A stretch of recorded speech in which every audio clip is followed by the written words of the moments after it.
Dr.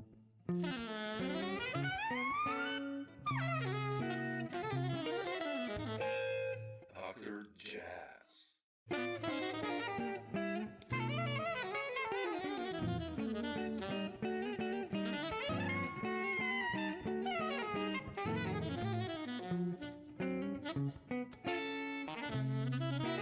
Hey guys, Dr. Samo here. Jazz. Thanks for checking out the channel and its contents. And if you feel like it, please do subscribe. Thanks so much. Enjoy the video. Bye. Thanks for finding the time. Oh, thank you for asking me to talk with you. Yeah, been a fan for a long time. So, because you're different and I love that. Well, thank you very much. Thank you for listening. Yeah, I wanted to start this talk with Mystatics and the new album, Okay. Deface the Currency. And I love it, man. It's a burning record. And first of all, what's the work progress in this group? If we kind of skip James, first of all, and how did you guys all start? Because, you come from how it works in a jazz tradition. Those guys come from a little slightly different work ethics and progress. Like, how did it all start with you, and how it progressed from the beginning till now, actually? Okay, so with Mesthetics, I didn't know it, but Brendan was coming to see me play around in the DC area because at a time in my life I was playing 5 to 7 nights a week doing different things. So he would see me doing, I play with roots rock people. I play with the Danny Gatton, Roy Buchanan people, jazz stuff, experimental stuff. I have the cello guitar duo with my wife, Janelle and Anthony. I had a surf band he really liked. I would do like solo noise things. So he was coming to see me, and he was doing a duo with another bass player, and Janelle and I were on the same bill. So it was two duos for the night, and we were talking, and he was like, "Yeah, I saw you play at the Danny Gatton show at the Birchmere." I was like, "Oh, really? You like Danny Gatton?" He's like, "Yeah, I Oh, love wow. Danny Gatton. Okay. None of my friends would go with me to see him, but I'm a huge fan." So we hit it off, and he asked Janelle and I to take part in a soundtrack recording for one of his Burn to Shine films. So we did the soundtrack, we did 3 improvisations to the house being bulldozed, Mm. and we hit it off. And Joe moved back from Italy and was looking to uh, get a trio together for a potential tour opening for someone. And so they asked me to come over and Mm. play Joe's material. And I was really excited by the idea, but I wasn't sure what to expect. And Joe, when I got there, was just like, "Just don't play what I'm playing. Don't play and in unison." And I was like, "Okay." So we played each song like once, and it was really fun. It went really well. And I remember as soon as they started playing, it just sounded so huge and solid. Like I realized I could do anything I wanted. Mm. And that's kind of like what I've felt since that moment when I play with them. Their sound is just like so locked into its own thing. Yeah. The foundation is so strong, and the dynamics are so heavy that it was very exciting. But anyway, the tour didn't end up happening. No one said anything for a couple months, and I was like, trying to think about how I could ask them to play. And I finally asked them if I could hire them to be my rhythm section on a record, and they said, "Why don't we just start a band?" So that's how it Wow. started. That's beautiful.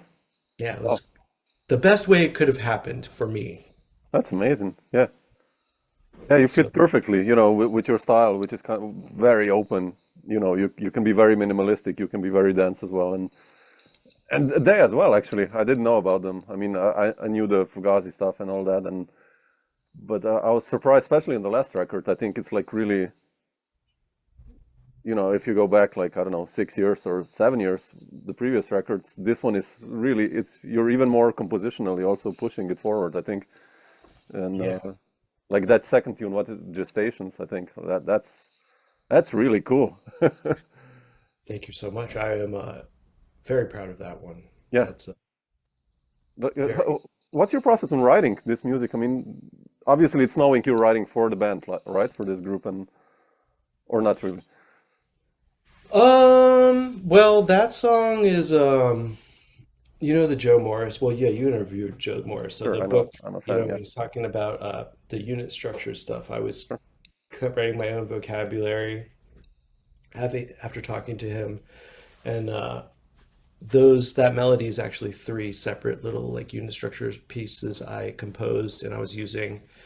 And then I was just like, well, I can string these together, and it created the melody, the do do do do do do do do Yeah, do. And then beautiful. to to feel like free to enough to play whatever I want. There has to be like a simple bass line that doesn't hint at a tonality too much. So just that Yeah. like got the groove in my mind and showed it to the guys, and then the B section is something completely different. But yeah, Do, do, I do, mean, do you give those guys lead sheets or like just play them what to play, or it's they have it open, right? Like a carte blanche thing, or we practice twice a week when we're at home. wow. So this band like works. It's not like a lead sheet band, and no, there's no reading in the aesthetics. It's all just talking like a band and Right. working it out. And when we before the lockdown stuff, we had a rehearsal space, and Brendan had a studio there, so we would record every rehearsal, and that would give us the time to like listen as things developed, um, so we could try something, figure it out as a group, and then record it and sit with it. And I could, be like, but that also allowed me to really get my effects, Yeah. my sounds together from song to song. But when James joined the band, I have to go into the rehearsal and work it out with them, and then I have to translate it to the sheet. And then because James doesn't Of course. Yeah. live near us, so we don't rehearse, and then I have to give him the charts and make sure that the oral arrangements are the same as the written. And Yeah. so it's kind of like getting everything working together as easily as possible. Such a privilege, man, that you can do that with these guys. To have a working band nowadays. I mean, Oh that's yeah, dude, that's like crazy. it makes all the difference. Yeah, I Oh, mean, because then yeah. you get a group vocabulary. I mean, I know that like the element of surprising each other is a huge part of improvisation and spontaneous music, but Wow. it's Yeah. also nice to be able to know like I can go this hard with fuzz and it's not going to like freak anyone out or something, Yeah. or know that we can go as quiet as we do sometimes. So yeah, it's wonderful. Mhm. How does the perspective change? Like, I mean, you're playing in James's band as well, right? And when he Yeah. joins this group, like, how did the dynamics, how did it change? I mean, like, obviously there he's the band leader, and now here it's you, three guys basically. So, but how did it work? Well, even though he's the band leader, it's like the first thing I remember when we met on a William Hooker Yeah, recording session, and when he asked me to play with him, I was like, I don't know, like what to do. Like, what do you want me to add to the music? What is my role? And he was just like, I just want you to be you. And I'm like, oh, okay. Well, I could do that. So, even though, he's the band leader and there's melodies, the approach to those groups was we play the melody and then we launch. yeah, So it was like there was no easing into it. It's like the melody's over, go. So I like to think that it's similar to that. I mean, um, because I mean, that just made it feel like I was like playing with my friend. It yeah. wasn't like I was like in jeopardy of losing the gig because I didn't do something right or something.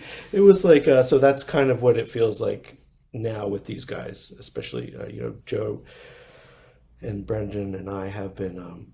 It's been almost 10 years that we've been playing. So It's amazing. Yeah, yeah.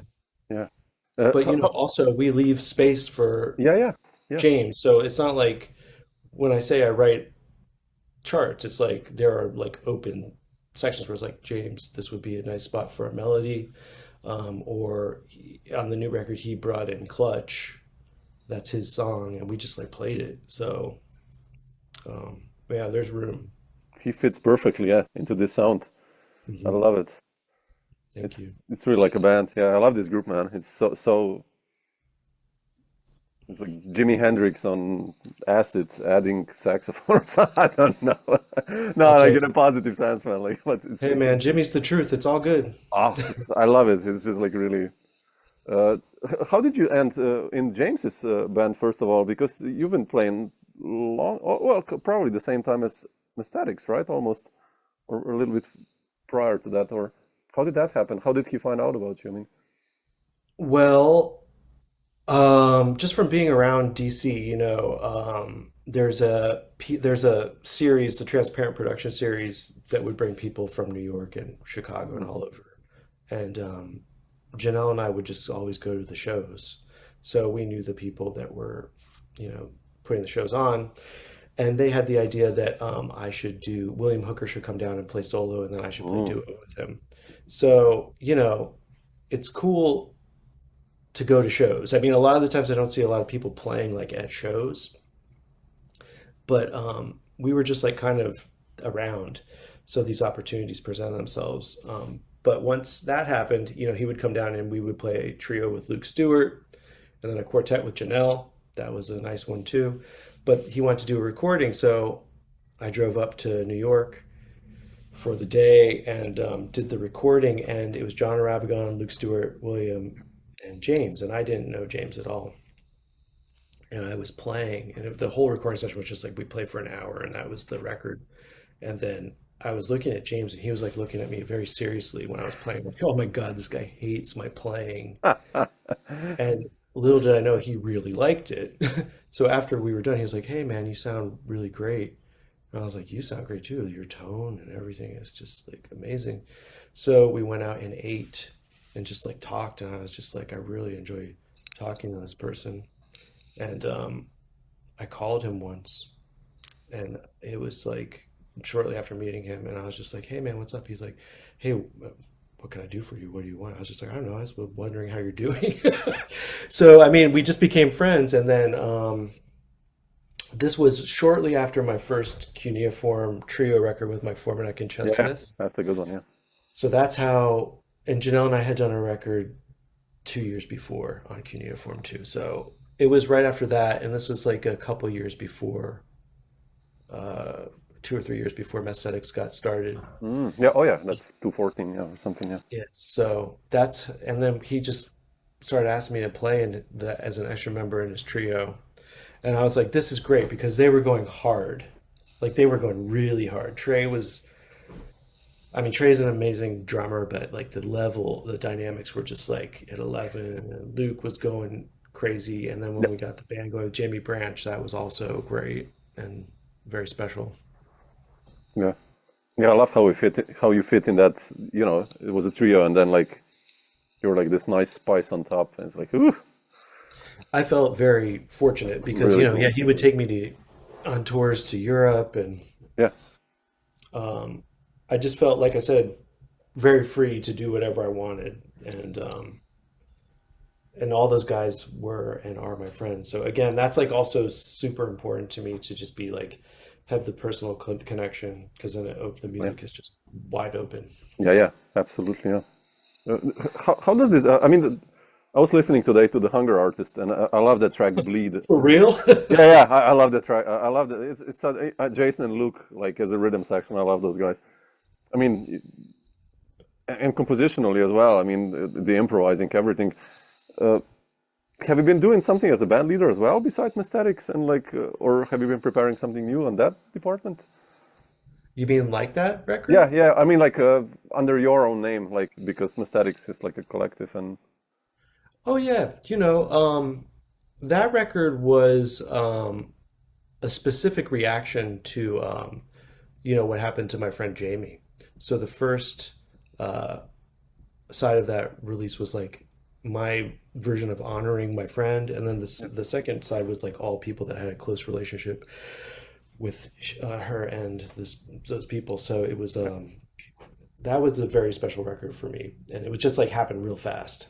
And it's like something I wanted to do just to like feel certain things. But as a leader, yeah, I mean, I just did my first gig with a trio with Adam Hopkins and Mike Cool, playing my old cuneiform stuff, and I'm probably thinking about doing some writing in that vein. oh, beautiful. I just finished a solo acoustic record, an improv record that is me interacting with one studio effect on every track, a different studio effect, and that should be coming out this year. I have a what else? That's a lot, right? That's, There's more too. Yeah, I was gonna do like a not playing Telecaster music from the region, but like use more of that approach for a trio in the fall. I'm gonna record that. There's a lot going on, man, for beautiful. sure. Yeah. Yeah. Yeah, I love that. Yeah. Yeah. I was kind of making fun before with Hendrix, and I mean, but I love Jimi Hendrix as well. But like, you're so diverse, and in the same talk, we can talk about Jimmy probably and Joe Morris at the same time. And like, what were your guitar heroes like when you started, especially with improvised music? When did you say like, shit, I want to do this stuff? Did you have like a moment that you said like, oh, I want to investigate this area more, or? Yes. Mm, So two two major things happened to me. I heard John Zorn's Taboo in Exile. okay. I was talking to my friend today about it, and I heard that track with Frith, Zorn, Dave Lombardo, and Bill Laswell. And I heard Frith, and I was just like, "Oh my God!" With the sax, this is Different, yeah. what is happening. But it's also this is kind of like rock. I hear like some of those. That sounds like Jimmy Page a little bit. So that got me very excited. And then I heard Derek Bailey in high school too, and that was Mm, just like, what is happening? This is someone who has developed an entirely unique vocabulary on an instrument, and I didn't know about Webern or anything yet, but I was very interested in what was happening because I also, it's like pre-internet. I didn't couldn't see anything, yeah. so it was just the sound. And but I also like to also just say that when I was 11 on the radio, we had like Sonic Youth on the radio, and Nirvana, Kurt Cobain was Like taking like grunge was going research over. Yeah, in yeah. like Alice in pop Chains and all songs. that. Yeah. Yeah, so not so much Jerry Cantrell, but like some of these people were like they're like playing noise elements on the radio. So that was like it wasn't that crazy to me. It was like, oh well, I love all this old music that my parents are playing me. Like I love doo-wop and surf music and blues, and but now this is like happening now for me, and this is what's making it a little bit different. So when I got into free improvisation, it was just like a realm immersed in that approach. Um, so that's um, Interesting. yeah. It's not like it was disconnected Yeah, yeah. from Interesting that you past. mentioned Derek Bailey, since you're from the States. I always, my feeling was always like in Europe, he was way more, or is appreciated than in the States. Like people, I mean, in the improvised scene, maybe, yeah, some, but still in the Europe, he's like Derek Bailey. Like the Germans really respect him, and the English obviously as well. And uh, not so many guitarists from the States, really. I mean, maybe Joe Morris and some other guys, yeah, but uh, nice to hear that you kind of appreciate his stuff. Oh yeah, no, I So mean I think strong. about him like almost every day Mm, because it's like the playing and music is one thing, but he like was so the good. Yeah. attitude to be Yeah. say, I need to do this, which is unlike anyone else, is like critical in an artistic endeavor. And I mean, even, Yeah. I'm not going to verify this, but I always thought that like, Frizzell's use of harmonics, even though it's more tonal, is coming from that, Probably. Yeah. Yeah. So, I mean, because I know he's completely aware of everything. And yeah, I mean Derek Bailey. I talked to Henry Kaiser about him like yesterday. It's like he sent I me a really, video of him on this old Epiphone guitar, and I didn't know, but he had like a string. It was attached to the guitar that was tied to a piece of wood at his foot, and oh, he'll really? hit I it didn't and know that. pull. Oh, wow. This Damn. was like in the '70s, and it like blew my mind. Yeah. But yeah, no, Derek Bailey, come on, man.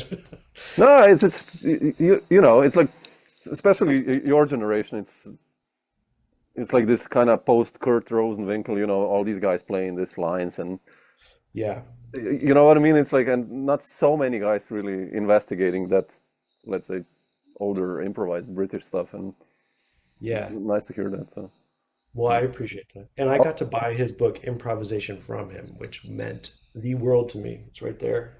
oh wow, that's And amazing. at Tonic, because, yeah, I was in New York and I was always hanging around Tonic, so I got to see everybody. And I Mm, also got to hear everyone doing what you're talking about. And Yeah, that's Yeah, where I'll. that's important. Yeah, to be different, and he was definitely that. He didn't care. He was just like, fuck it. That's I'm what good. Joe said. Yeah. Yeah, I'm just like I'm going. Joe is the same, right? I mean, Yeah, it's like if you're cool enough to want to see my show, that's cool with me. yeah, yeah, Basically the attitude, which is yeah, healthy. absolutely. Yeah. How was New York for you? Because you started in New York and in Boston, right? And uh, how was that like for you? You know, coming from DC to Boston and New York and all that experience. It was great. I mean, I was accepted to Berkeley early, so I didn't really think about going anywhere else because I Mm, just figured I'm accepted to a music school and I got some scholarships, so it made it possible. And you know, I just I didn't really know what was going on at that point. I was a blues person that couldn't ah, use their pinky on their left hand, and that's what. But I could play some Danny Gatton type stuff because I was really into rockabilly and that kind of the humbler. All of that stuff was very important to me. So I got to Berkeley. I really enjoyed their theory program mm, that lasted for 2 years.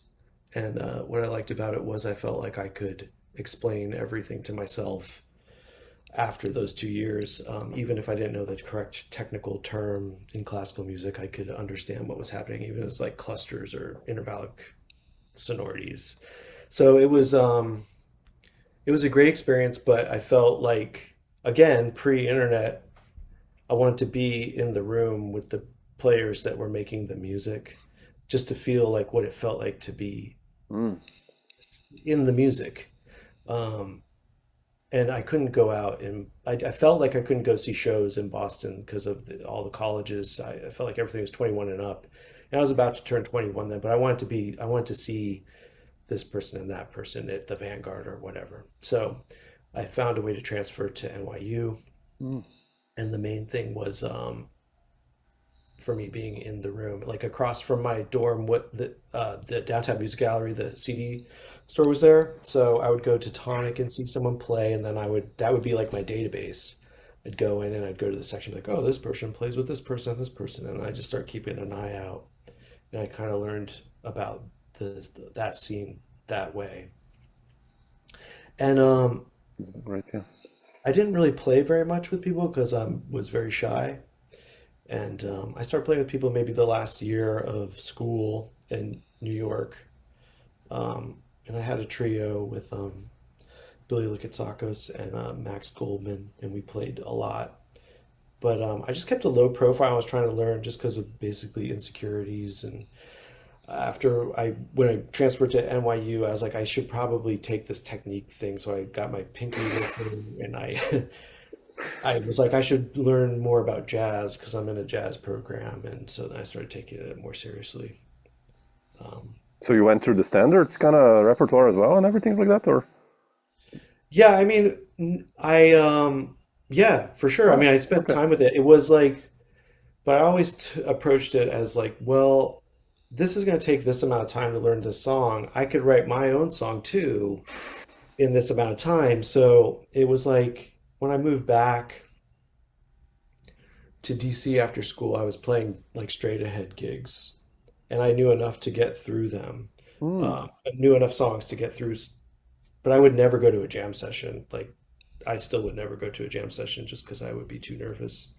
Um, but yeah, I would do it all the time, mm. and it helped me understand Yeah, yeah, harmony absolutely. and stuff. Yeah, yeah, And I still practice that stuff, but I don't do it outside of this room yeah, very often. yeah. You never thought of staying in New York? I mean, how come?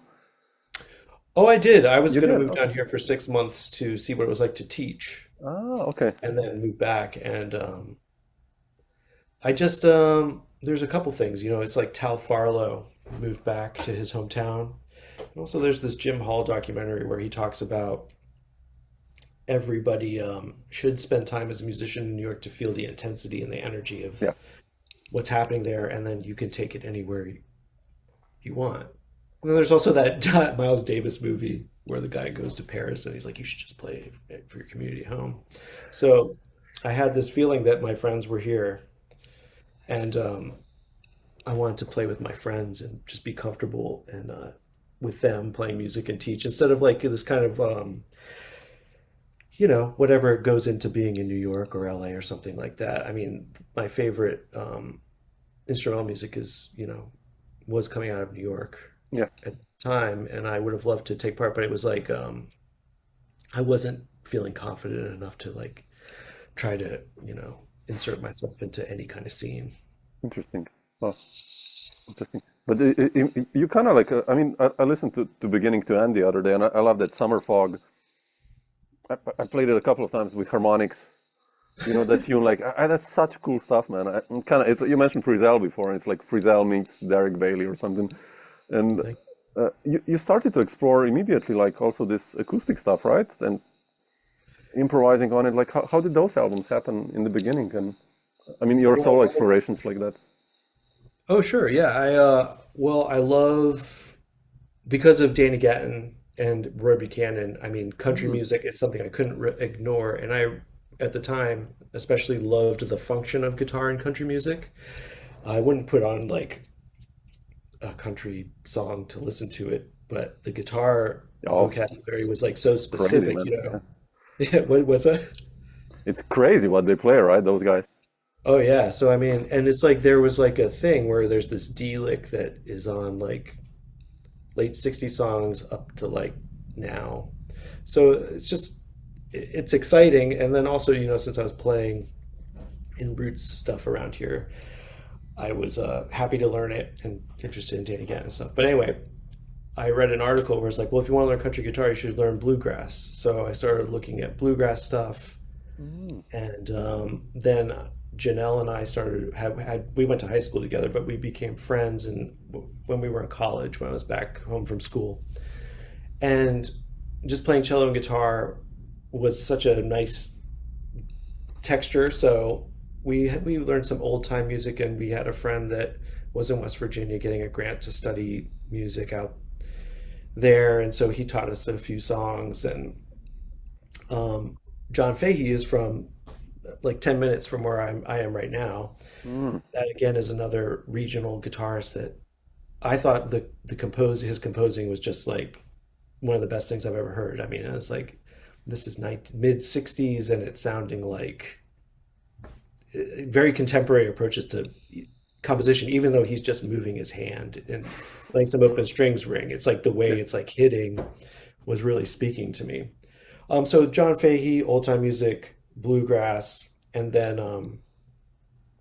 obviously like Fred Frith is has some tracks where he's playing acoustic, Derek yeah. Bailey, I mean, Elliott Sharp, all of them. All these guys. Um, so, but that grouping of stuff was informed a lot of like my writing.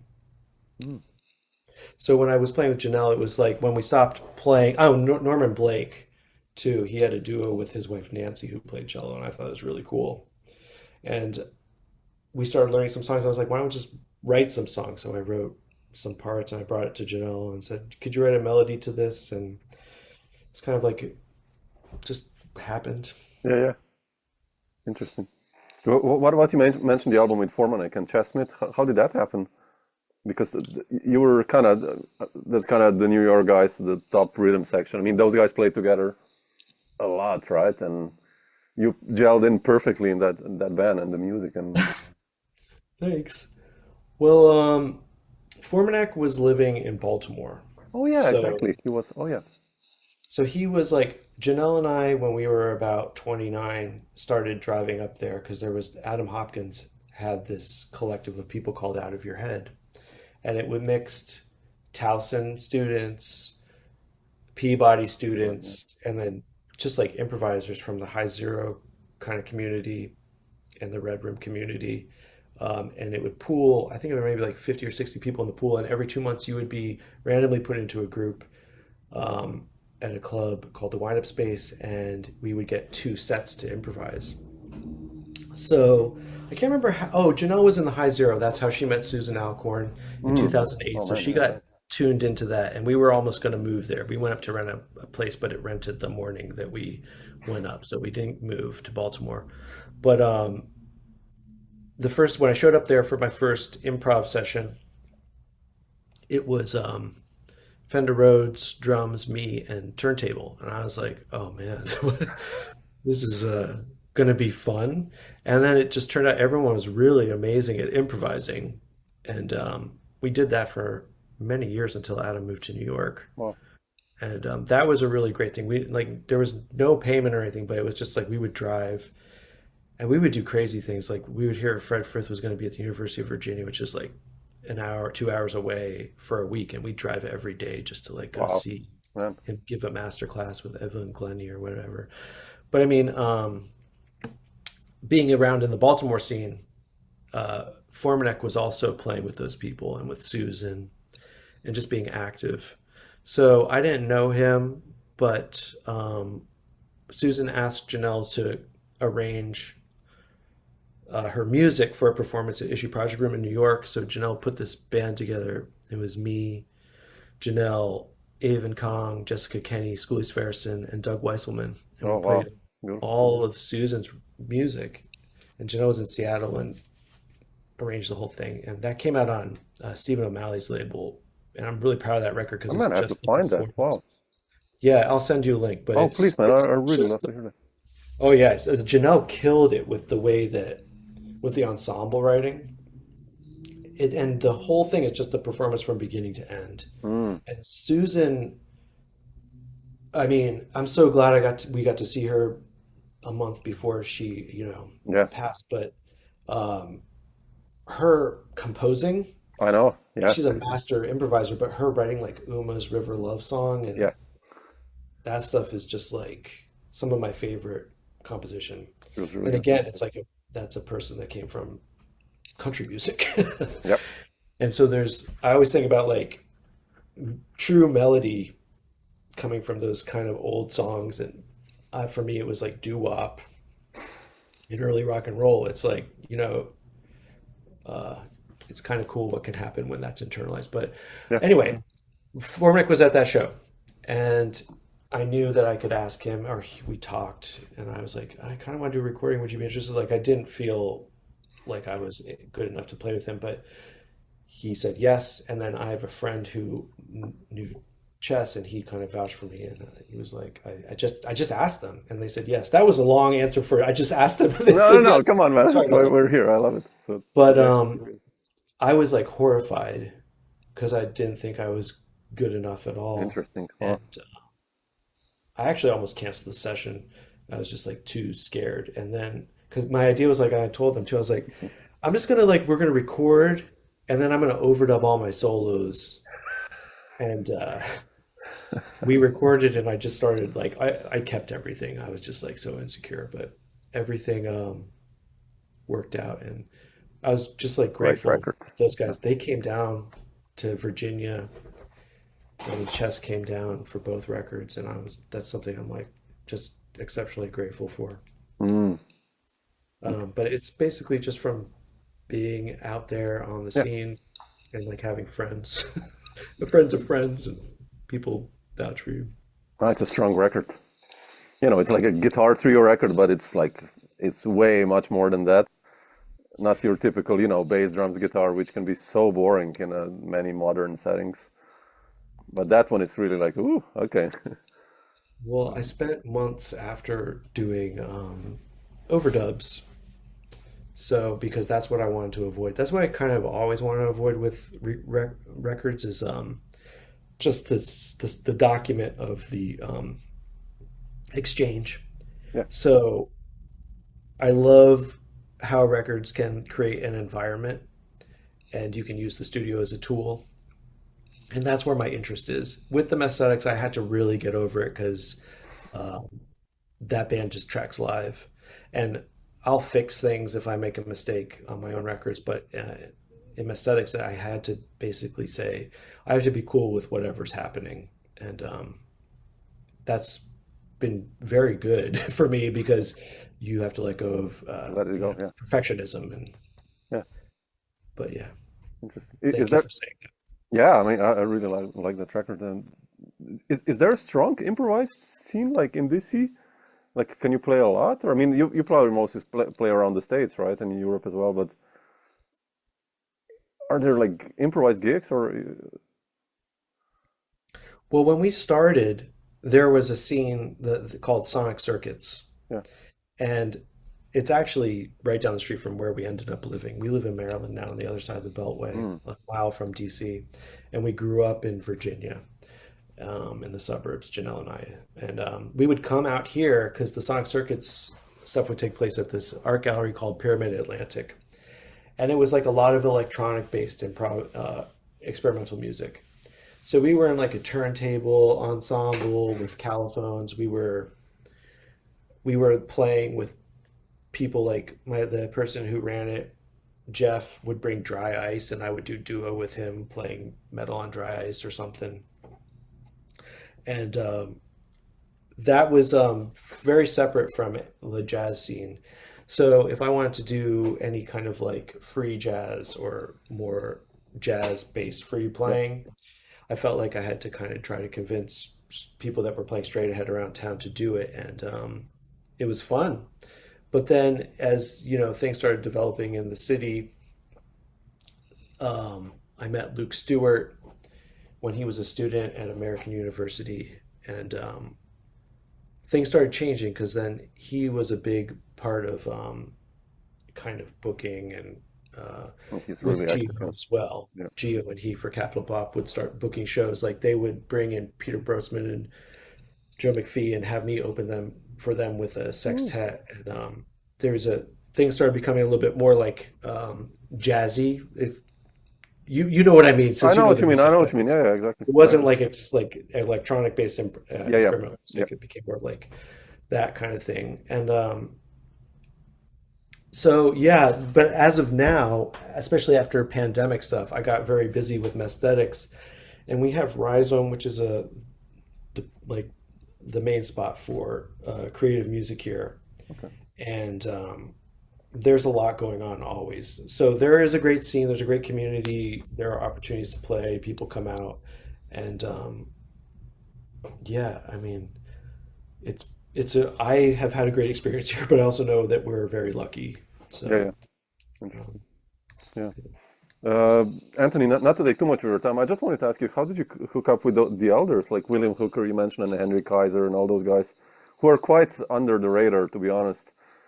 Like really musicians many times. I feel like, but like, what's your story with those guys?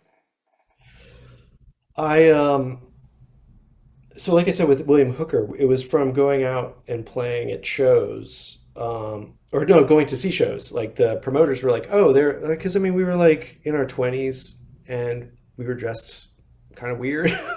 They're probably like, who is this couple?" And then we did our first record at home with a SM57, and we brought it to the promoter because he was on the radio at WPFW. Janelle just like walked into the station and gave it to him, and he was promoting Transparent Production, so he'd see us at the shows, and he knew we played because we gave him the stuff. So it was their idea to say, after this is after years of knowing them, Anthony, you should do a duo with William. So that's how I met him. Henry Kaiser, Mm, okay. I met him through Cuneiform. Steve Feigenbaum told me that he was coming to town. And I remember seeing Henry's instructional video when I was in college at NYU. And I was like, when it came to the Derek Bailey section and he has the breakdown of the harmonics and Hmm. everything, I was like, oh, jackpot. And so uh, he asked me to set up a band for a show at On D Music in Baltimore. And I had Formanek, Dave Ballou on trumpet, Mike Cool on drums, and then Henry and I on guitars. And we had a great performance. And then we did something here at Pyramid Atlantic, like I said, with Sonic Circuits, with Henry and an ensemble. And that was more like Morton Feldman kind of stuff. Yeah. But that, a lot of things like we met Andrea Parkins by writing to her on MySpace. I met Nels Klein at a guitar store here in Virginia. I just like opened the door and he was sitting there. I was like, oh my God. And so I walked in and the people at the store were like, Nels, this is Anthony. So that was like 20 years ago. Well, But it's just all kinds of things. Basically, it's from my philosophy was if you get out of the house, things will happen. Doors will open. You don't know what they will be. If you stay in the house, you can search inwardly, but you Yeah, know what's going to happen. yeah. It's Um, actually a good philosophy. And it's true. so It's true. yeah, and also in terms of time, I have until 4. So whatever you want to do, I'm happy to talk to you. Oh no, no, it's it's cool. We covered lots of stuff, man. So, what are the plans for this year? I mean, do you have any plans of coming to Europe with our group, with James or your stuff or Mastatics in Europe? Have you ever been to Europe actually? Many times. Really? Shit, I've never We were gone there. just in France. We Oh were shit. playing Saint d'Hiver in Paris in Oh man, February, I catch you. and we went to. I think last year we were there 3 times. Really, man, I have to Yeah, see. we've gone many times, and we're going to be there.